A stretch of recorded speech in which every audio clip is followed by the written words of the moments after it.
ఇప్పుడు రీసెంట్ టైమ్స్లో ఒక లాస్ట్ 1 వీక్ 2 వీక్స్ నుంచి చూస్తే సీరియల్ ఇండస్ట్రీలో ఉన్న ఇద్దరు వ్యక్తులు, ఒకరేమో యాక్సిడెంట్లో చనిపోయారు, తను పవిత్ర జయరాం. తన భర్త అనాలా, ఫ్రెండ్ అనాలా, మరి ఇంకేమనాలో తెలియదు. ఒక 2-3 డేస్ తర్వాత తను ఆత్మహత్య చేసుకున్నారు, హ్యాంగ్ చేసుకున్నారు చంద్రకాంత్.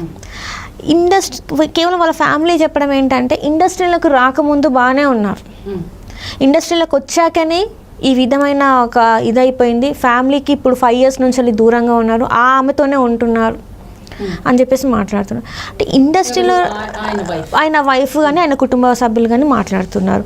అండ్ అక్కడ వాళ్ళ పిల్లలు కూడా అంటే వీళ్ళ వైఫ్ చెప్పిన దాని ప్రకారం చూస్తే వాళ్ళ పిల్లలు కూడా ఏం అనలేదు, పవిత్ర జయరాం పిల్లలు కూడా ఏమనలేదు, వాళ్ళు సపోర్టివ్గానే ఉన్నట్టుగా వాళ్ళిద్దరు వాళ్ళ లైఫ్ వాళ్ళు లీడ్ చేస్తున్నారు, మేము ఎందుకు ఆబ్జెక్ట్ చేస్తామని చెప్పేసి వాళ్ళు అన్నారు అని చెప్పేసి కూడా తినే అంటుంది.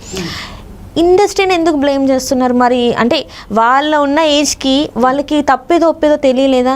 ఇండస్ట్రీలోకి రావడం వల్ల ఇలాంటివి జరిగాయని చెప్పేసి వాళ్ళు చెప్పడం జరిగింది. మరి మీరేమంటారు దీనిపైన? ఇక్కడ ఏంటంటే ఆవిడతో నాకు ఒక 15-20 రోజుల పరిచయం మాత్రమే ఉంది. నేను కోడళ్ళు జోహార్లని ఒక సీరియల్లో ఆవిడ అత్తగారు, ఆవిడతో కలిసి నేను 15-20 డేస్ అంటే ఒక 3 schedules నేను ఆ సీరియల్లో వర్క్ చేశాను. అందులో ఆవిడతో క్లోజ్గా నేను ఒక 15-20 డేస్ వర్క్ చేయడం జరిగింది. ఒక ఆర్టిస్ట్లుగా అందరూ కూర్చుని భోజనం చేయడం కానీ అంతా తను ఫ్రెండ్లీగా ఉంటుంది, అంతా బాగానే ఉంటుంది. తర్వాత ఛానల్ వైజ్గా పెట్టిన కొన్ని ఫంక్షన్స్లో మేము కలవడం జరిగింది, పార్టీస్ కానీ వాటిలో ఎక్కడైనా. నాకు ఇప్పుడు ఆవిడ పర్సనల్ లైఫ్ మనకి ఈ ర్యాప్ సరిపోదు, నాకు ఆవిడ పర్సనల్ లైఫ్ని టచ్ చేయడానికి. అయినా సరే తను చాలా జోవియల్గా, ఫ్రెండ్లీగా, చక్కగా ఉండే మనిషి, మంచి ఆర్టిస్ట్ అండి. ఇక్కడ మీరే అన్నారు, చిన్న మనిషి అయితే కాదు ఆవిడ, పెద్ద ఆవిడే. అంటే పెళ్ళికి ఎదిగిన 2 పిల్లలు ఉన్నారు. 2 పిల్లల్ని మరి శిల్ప గారు అంటే నాకు ఇప్పుడు ఆవిడ చనిపోయిన తర్వాత ఇప్పుడు వస్తున్న న్యూస్లే నేను చూశాను. తనతో అంత వర్క్ చేసినా కూడా నాకు అంత ఇది ర్యాపో లేదు. కానీ కో ఆర్టిస్ట్గా చాలా మంచి ఆర్టిస్టు, చాలా 390 సీరియల్లో ఆవిడ చేస్తున్నారు, చాలా మంచి ఆర్టిస్టు. అతను కూడా మంచి ఆర్టిస్టే. యాజ్ ఏ ఆర్టిస్ట్గా అరే అని బాధ అనిపిస్తుంది. పోతే ఈ పర్సనల్ లైఫ్లోకి వెళితే ఈవిడ పిల్లల్ని పోయి వాళ్ళ మిస్సెస్ అడిగింది అన్నారు కదా, ఇది కూడా నేను చూశాను. కానీ ఏ బిడ్డలైనా సరే తల్లి ఎంచుకుంటున్న మార్గం తప్పు అనిపిస్తే ఖచ్చితంగా ఖండించాలి.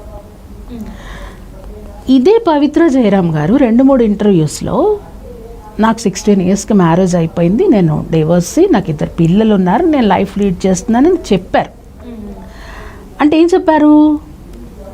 లైఫ్ లీడ్ చేసిన నా హస్బెండ్ లేరు, పిల్లలతో నేను సింగిల్ పేరెంట్గా వెళ్ళిపోతున్నాను అన్నారు. మొన్న ఈ ఇన్సిడెంట్ జరిగిన తర్వాత మనకు బాగా తెలిసిన యాంకర్ వారు ఇంటర్వ్యూ చేస్తుంటే ఆ పిల్లలు 2 పక్కన వాళ్ళ ఫాదర్ కూర్చుని ఏడుస్తున్నారు. అదేంటి లేదు మా ఫాదర్ ఉన్నారని ఆ పిల్లలే చెప్తున్నారు కదా, ఆ పిల్లలే చెప్తున్నారు. ఈవిడ చూస్తేనేమో సరే ఏది ఏమన్నా కానీ ఈవిడ యాక్సిడెంటల్గానే పోయింది, అది భగవంతుడి నిర్ణయం, నిందలేందే బొందిపోదు. కాబట్టి ఆవిడ ఏదో వెళ్ళిపోయింది. ఇక్కడ ఇంకొకటి ఏంటంటే డ్రైవర్ ఎవరో తెలియదు, ఇప్పటి వరకు ఇది రాలేదు, ఎంతమంది వెళుతున్నారు అందులో తెలియదు. సరే ఏదేమన్నా ఆవిడ యాక్సిడెంట్గానే పోయింది. పోయిన తర్వాత ఆ తర్వాతే ఇతను చనిపోయాక వచ్చింది కదా, ఆ 3 daysలో ఇతను 2 ఇంటర్వ్యూస్ ఇచ్చాడు చందు. సరే మరి నిన్ను 12 ఏళ్ళు ప్రేమించి నీ జీవితంలోకి వచ్చి నీకు 2 బిడ్డలనిచ్చి నీ వైఫ్ పిల్లల గురించి ఇతను 1 నిమిషం, అదే అందరికీ బాధ అనిపిస్తుంది ఆ విషయమే. తప్పులు మనుషులే చేస్తారమ్మా, ఎక్కడో అవసరం, అవకాశం, పరిస్థితులు మనిషిని ఎక్కడో ఒక చోట తప్పు చేపిస్తాయి అనుకుందాం. తప్పు అనేది నీ మనస్సాక్షికి తెలిసినప్పుడు నువ్వు 12 ఏళ్ళు కాపురం చేసి 2 బిడ్డల్ని కానీ 12 ఏళ్ళు లవ్ చేసావు, ఆ తర్వాత పెళ్లి చేసుకున్నావు, ఆ అమ్మాయి కూడా వాళ్ళని ఒప్పించి మరి పెళ్లి చేసుకుంది. ఎంత ఓర్పు ఉన్న అమ్మాయి నువ్వు అంటే ఈవిడ్ని కావాలని అనుకోవడం ఇవన్నీ పక్కన పెడితే ఏదైనా నువ్వు నీ వాళ్ళకి ప్రయారిటీ ఇవ్వాలి కదా. ఆవిడ చనిపోయింది, ఆవిడ వాంటెడ్లీ చనిపోలేదు, ఏదో వెళ్ళిపోయింది. అప్పటికి కూడా ఇంత ఇది లేదమ్మా. ఇతను ఎప్పుడైతే చనిపోయాడో, ఇతను చనిపోయి ఆ అమ్మాయికి బ్యాడే, ఇతను చనిపోయి ఆవిడని ఇంకా చెడ్డ చేశాడు పవిత్రని. నేను అంటున్నా, నీ భార్య పిల్లల్ని చక్కగా చూసుకుని, నీకు అవసరమైతే నీకు స్తోమత ఉంటే ఆ పిల్లల్ని కూడా ఇవ్వు, నువ్వు సపోర్ట్ ఇవ్వగలిగితే ఇవ్వు. కానీ భార్యని మించింది కాదు కదా అది. ఇప్పుడు వేరే వాళ్ళు కూడా అన్నారు, ఈవిడ లివింగ్ అదే రిలేషన్షిప్లో ఉండటానికి పవిత్ర అర్హురాలు అన్నారు. అర్హురాలైతే మరి ఇతను అర్హుడు కాదు కదా, తనకి ఫ్యామిలీ ఉంది కదా. మరి నువ్వు ఆ ఫ్యామిలీ నీ జీవితాన్ని ఉద్ధరిస్తానని ఏమైనా చెప్పి ఉంటే, ఇవన్నీ కూడా మనం మాట్లాడుకునే విషయాలే. ఈ పబ్లిక్లో వాళ్ళు చాలా, నేను కామెంట్స్ పెట్టడం అన్నీ చూసి మాట్లాడుతున్నాను. అలాంటి వాళ్ళు ఏంటంటే, ఆవిడకి ఏదో ఇతని వల్ల ఎక్కడో ఒక చోట మంచి అభిప్రాయం, అది స్నేహమో ఏదో అనుకుందాం, అనుకుని నీ భార్యను నిర్లక్ష్యం చేయాలని లేదు కదా. నువ్వు నీ భార్యని పిల్లల్ని నిర్లక్ష్యం చెయ్యొద్దు అని ఈవిడ అదేదో సెటిల్ చేసుకున్నాక నా జీవితంలోకి రా అని ఈవిడ ముందుగానే కండిషన్ పెట్టి, ఈవిడ పిల్లలు ఖచ్చితంగా రిజెక్ట్ చేసి ఉండాల్సింది అతన్ని. శిల్ప గారు అడిగినట్టు, మరి మీ మదర్ దగ్గరికి ఈయన వస్తున్నాడు కదా అని అడిగినప్పుడు ఖచ్చితంగా వాళ్ళు, ఆవిడ జీవితం అంటే ఏంటి, ఆవిడ జీవితం ఖచ్చితంగా తప్పమ్మా అది. ఎదిగిన పిల్లలు, ఇప్పుడు రేపు పొద్దున ఏ పిల్లనైనా పెళ్లి చేసుకోవాలంటే, అంటే మీరు అందరూ పాత చింతకాయ పచ్చడి అనుకోండి, ఏమనుకోండి, అవతల పిల్లల్ని అటు 7 తరాలు ఇటు 7 తరాలు అన్నీ బాగున్న వాళ్ళకే పెళ్ళిళ్ళు అవడం కష్టం.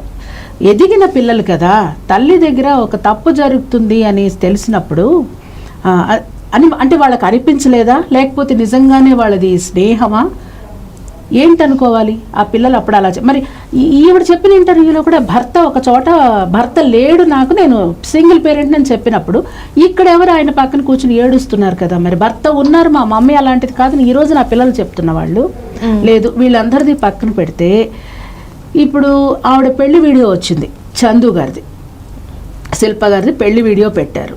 వాళ్ళు 12 ఏళ్ళు ప్రేమించుకున్నారని చెప్పారు. మరి ఆ 12 ఏళ్ళు ప్రేమించుకున్నప్పుడు వాళ్ళ ఫ్రెండ్స్ ఉంటారు, ఈ వీళ్ళ వాళ్ళు ఉంటారు, వీళ్ళందరూ ఇప్పుడు ఒక మగాడితో మీ మమ్మీ ఈవిడ తిరుగుతున్నారని ఏదో అనుకుంటారు కదా. ఇప్పుడు ఇంత మీడియాలోనే ఇంత భయంకరమైన కామెంట్స్ పెడుతున్నప్పుడు, ఎక్కడైనా వాళ్ళు రీల్స్ చేసినా కానీ లేకపోతే ఇంకోటి చేసినప్పుడు కానీ ఫ్యామిలీ వాళ్ళు ఎవరన్నా కొంచెం తీసుకుని ఇనిషియేట్ తీసుకుని వెళ్ళి, ఏంటి శిల్ప మీ ఆయన ఇలాగా అని చెప్పి ఆ పెద్ద మనుషులందరూ కూర్చుని అతన్ని కూర్చోపెట్టి నువ్వు చేస్తుంది తప్పను, లేకపోతే ఆవిడ్ని కూర్చోపెట్టి అమ్మ ఇతనితో నువ్వు తిరగడం తప్పను అంటే, ఈవిడ నేను నా ఫ్యామిలీకి ఎవరికి చెప్పలేదడింది పాపం.